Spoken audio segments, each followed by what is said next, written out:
හැම දිනාටම සුබ දවසක් වේවා කියලා ප්‍රාර්ථනා කරනවා.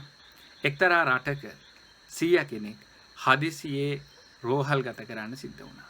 මේ 100ට වයස අවුරුදු 80යි. දින කිහිපයක් රෝහලේ ප්‍රතිකාර ලැබලා ඉවර වෙලා මේ 100 රෝහලෙන් නික්මෙන්න සූදානම් වෙනවා. හැම රටකම නිදහස් සෞඛ්‍ය සේවයක් නැහැ.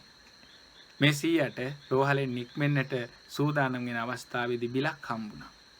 ඩොලර් 800ක බිලක්. මේ බිල දීලා මුදල් අය කැමියා එහෙම නැත්නම් කැෂියර් කීවා. ඔබතුමාගේ බිල පොඩ්ඩක් වැඩි වුණා. මොකද පැය කිහිපයක් ඔබතුමාට ඔක්සිජන් දෙන්න සිද්ධ වෙච්ච නිසා කියලා. මේ 100 බිල දිහා බලාගෙන අඬන්න පටන් ගත්තා. කැෂියර්ට දුක හිතුණා.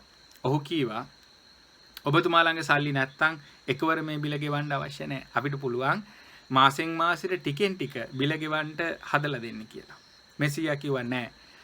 මම ළඟ සල්ලි තියෙනවා මට මේ බිල ගෙවන එක නෙවෙයි ප්‍රශ්නේ. මම මේ කල්පනා කරේ පැය කිහිපයක් මට ඔක්සිජන් දීලා මෙච්චර ලොකු බිලක් එනවනම් මම අවුරුදු 80ක් තිස්සේ මේ ගස් කොළන් වලට ස්තුතිවන්ත වෙන්න හුස්ම ගත්තා. මං කොහොමද මේ ගස් කොළන් වලට මේ ණය ගෙවල ඉවර කරන්න කියලා කල්පනා කරා. ඒකයි මට දුක හිතුනේ කියලා කිව්වා. මේ වගේ අරුත්බර කතාවකින් නැවතත් හමුවෙමු.